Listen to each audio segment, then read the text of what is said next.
नमस्कार.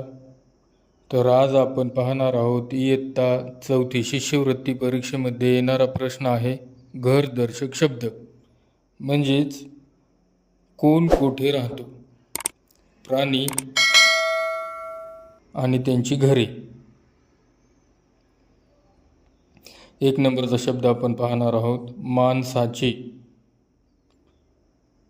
घर म्हणजे माणूस कुठे राहतो, घरामध्ये.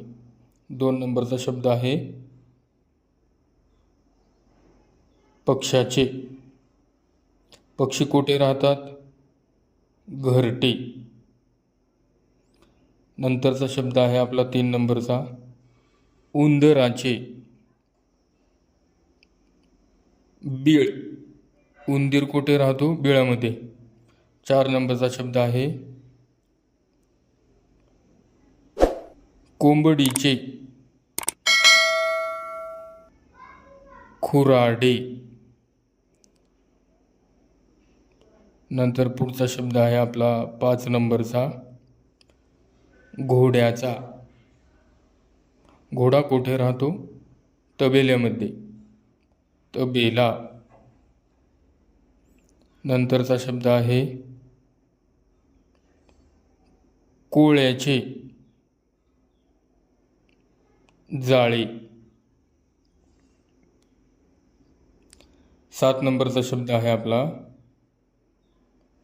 घुबडाचे. घुबडाची ढोली.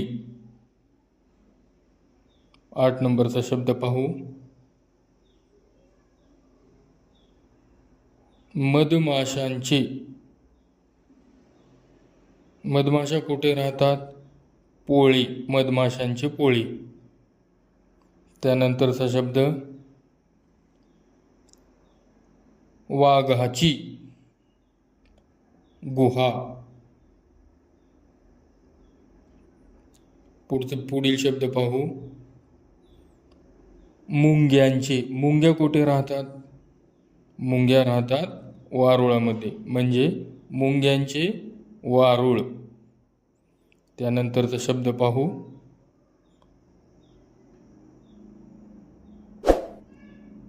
सुग्रणीचा. पहा, सुग्रण पक्षी आहे. सुग्रण पक्षी कुठे राहतो, खोप्यामध्ये, म्हणजे सुग्रणीचा खोपा.